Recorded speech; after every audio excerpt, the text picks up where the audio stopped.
Hello, hello, hello, everybody. Welcome back. My name is Vanessa. Thank you to the first-time guests for clicking on this channel, and thank you for those who are returning. We're eating our spiritual food today. We're going to jump right in to feed our spirit man, and we're eating off the word hidden today. Hiddeen. Hidden. Let's get to it. We're going to Genesis 38. Genesis 38 and 11. And here in Genesis 38, we're talking about Judah. And Judah married a woman from the Canaanite tribe, and she had three sons for him. The first name was the second Onan, and the third Shelah.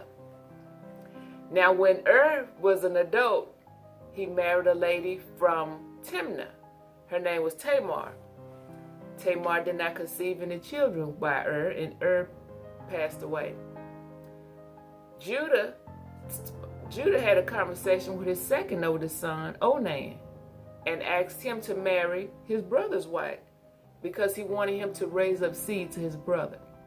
Onan didn't seem to be okay with this because, as the scripture goes, in verse 9, it says, "And Onan knew that the seed should not be his.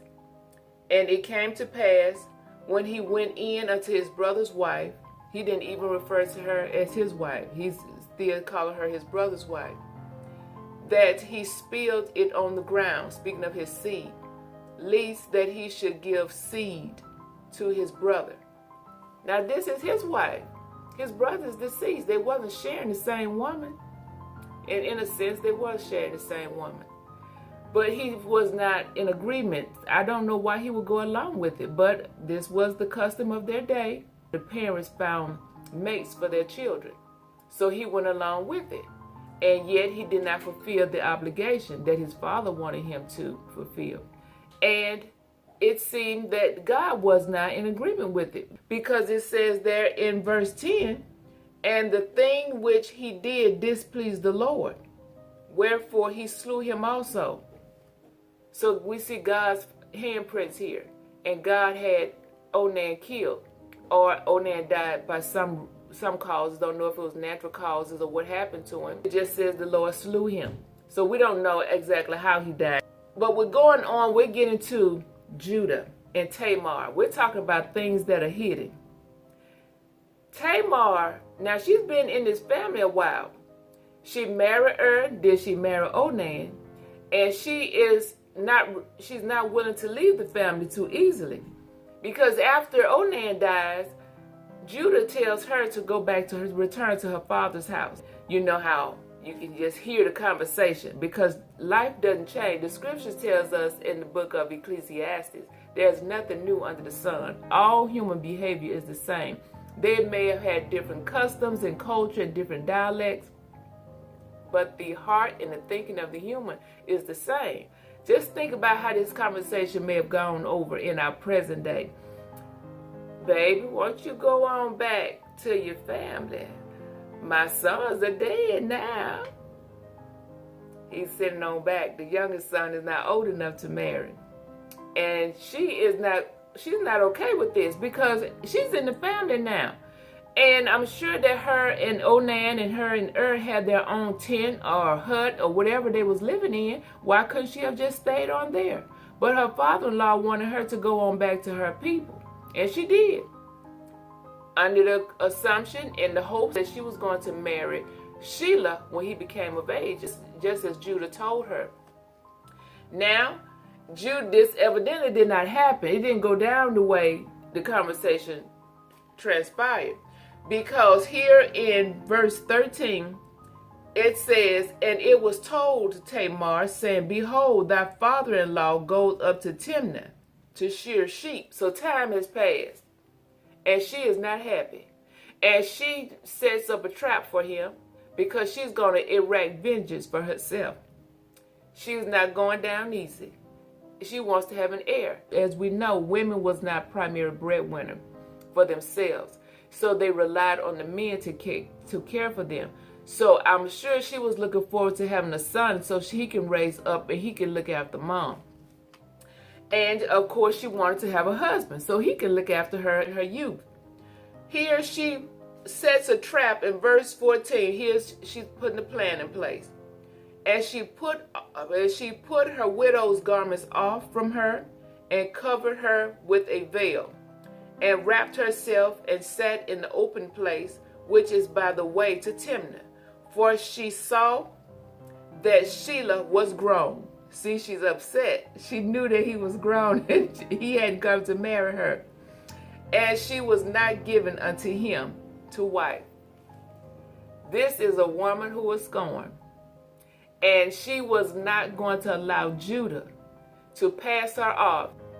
She was going to make sure that she had somebody in that family. So she set out to have the father-in-law. If he was not going to turn over Shelah, she was going to take matters into her own hands. Here it is, Judah. He's going to shear sheep, and he don't mind stopping off and spending time with a harlot. He didn't know that this was his daughter-in-law, but he's going to spend time with a woman. And the woman, she strikes up a deal. She asked him to give her proof that he was going to, that she was going to get payment because he promised her a sheep. And she wanted to know, well, what would you give me in the meantime until I get this sheep? He gave her his signet ring, his bracelet, and also his staff. He sent his friend to deliver the sheep, but the friend did not find her. So it goes on. Now, people are involved, and anytime community and people know your business, people like to talk. If we don't like to do anything else, humanity likes to talk, and we like to eat. We'll tell your business and somebody else's business while we conceal our own business. So here it is. His friend comes back with the message. I didn't find her, but guess what? Word is around town, Tamar is pregnant. And Judah gets upset. I'm wondering, why did he get upset? He sent her back to her father's house. She didn't have a husband. Why would he be concerned about if she was pregnant or not? He didn't send Shelah over to marry her. He calls for the woman to be brought to him. Down here in verse 25. Okay, in verse 24, his friend tells him that the woman is pregnant, and Judah is concerned about that and wants to know what's going on. And it came to pass about 3 months later that it was told Judah, after Tamar, thy daughter-in-law, hath played the harlot, and also, behold, she is with child by whoredom. Now, if the woman was sent back to her family, seems that Judah should have stayed out of that. Well, he calls for her to come to him, and he wants to get to the bottom of things. What's going on with you? And seemingly, he's concerned about her having a bad reputation and not being an honorable woman.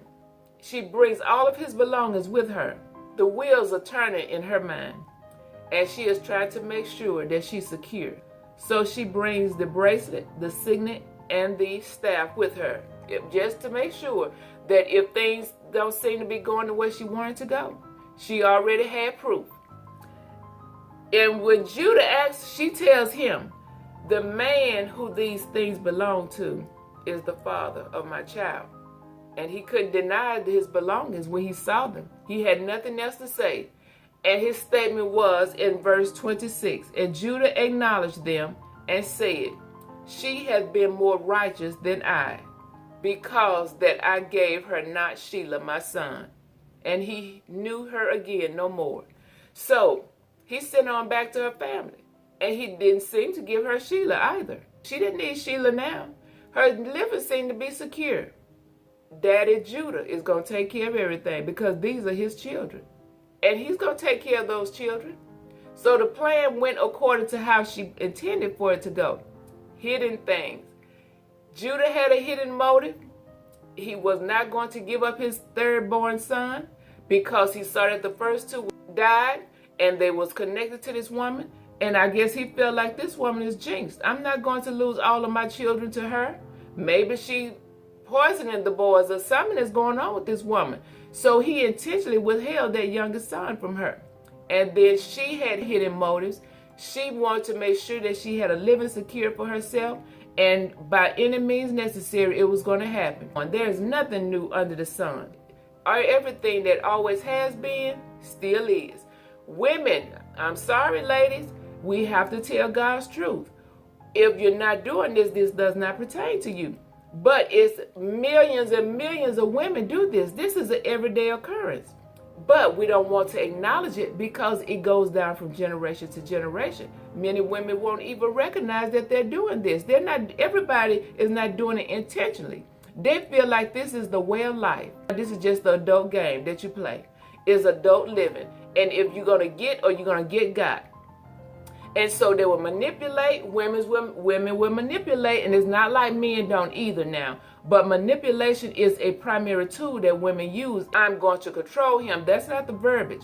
It just naturally happens without thought. But it is truly manipulation.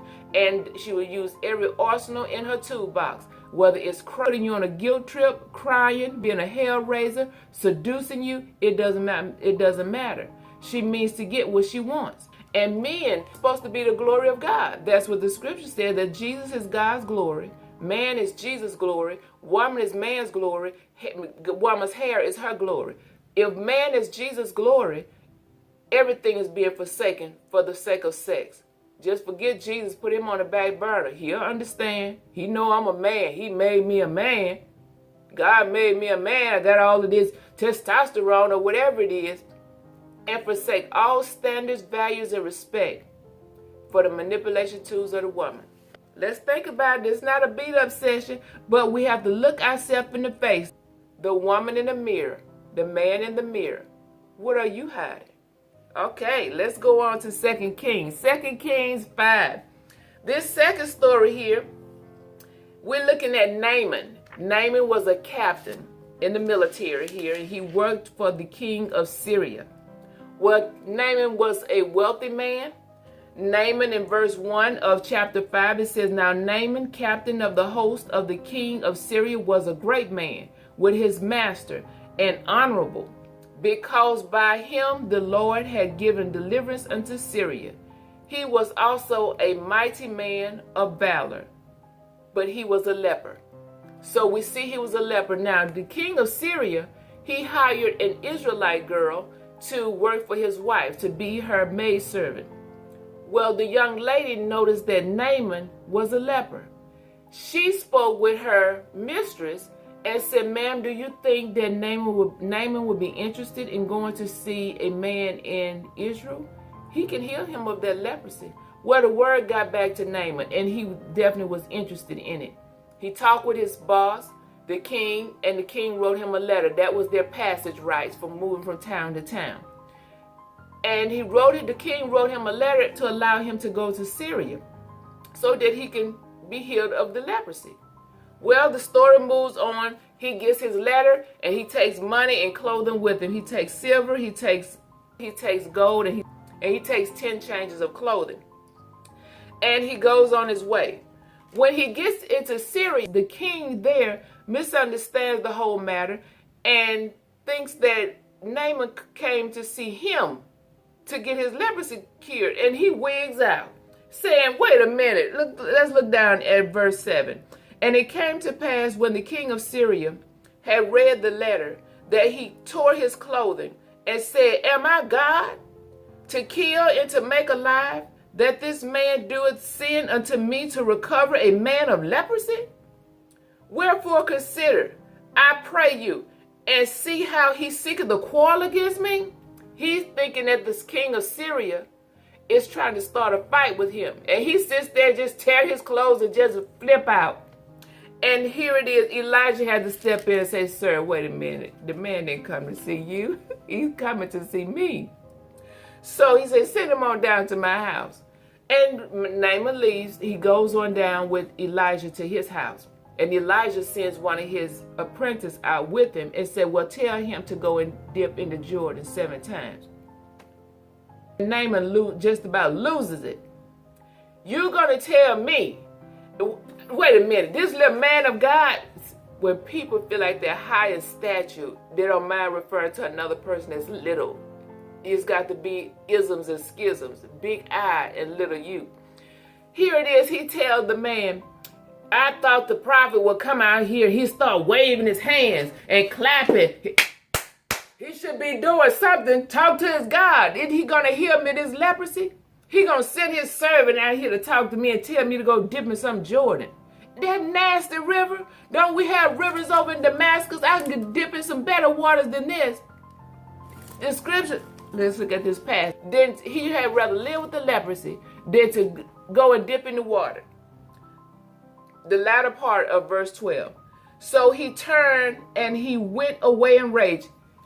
He was on his way out of there. And one of the young men who was accompanying him on his trip said, "Sir, wait a minute, hold on now. This not making sense. If the prophet had asked you to do some mighty thing, you would have done it, right? For your cleanliness, if he asked you to dip in the Jordan, why wouldn't you do it? You're going to be clean."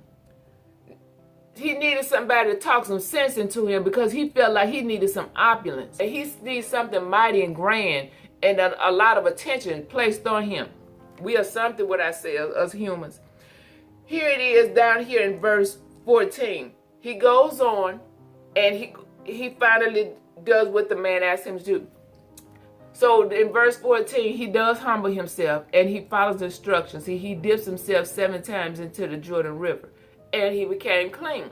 So now he's grateful and he wants to pay Elijah for this healing. But Elijah said no. Now here is the hidden part right here. Let's look at Elijah's apprentice. So here it is. The Naaman turns to leave after Elijah refused the money.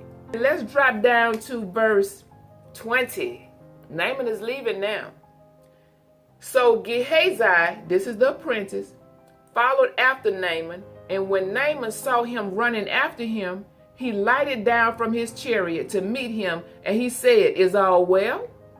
And he said, "All is well. My master sent me, saying, Behold, now there be come to me from Mount Ephraim 2 young men of the sons of the prophets. Give them, I pray thee, a talent of silver and 2 changes of clothing." He's fibbing here. This was Gehazi trying to get the money that Elijah turned down. He wanted to secure that money for himself. So Naaman didn't know any different. He went ahead and gave up the money. And he went on his way. So Gehazi returns back to Elijah now. And Elijah, knowing Gehazi's behavior, this could not have been the first time Gehazi was deceitful and pulling tricks, because Elijah's name was known around that town.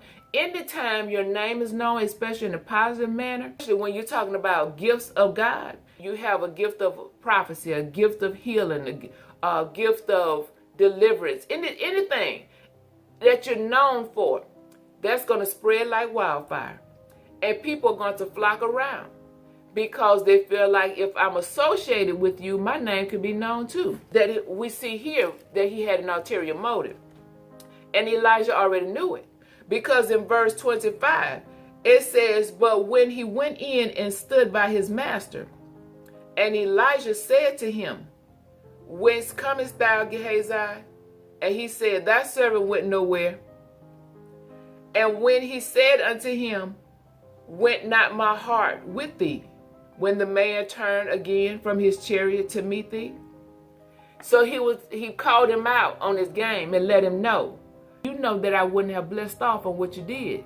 Elijah says to him in verse 26, "Is it a time to receive money and to receive garments and olive yards and vineyards and sheep and oxen and men servants and maid servants?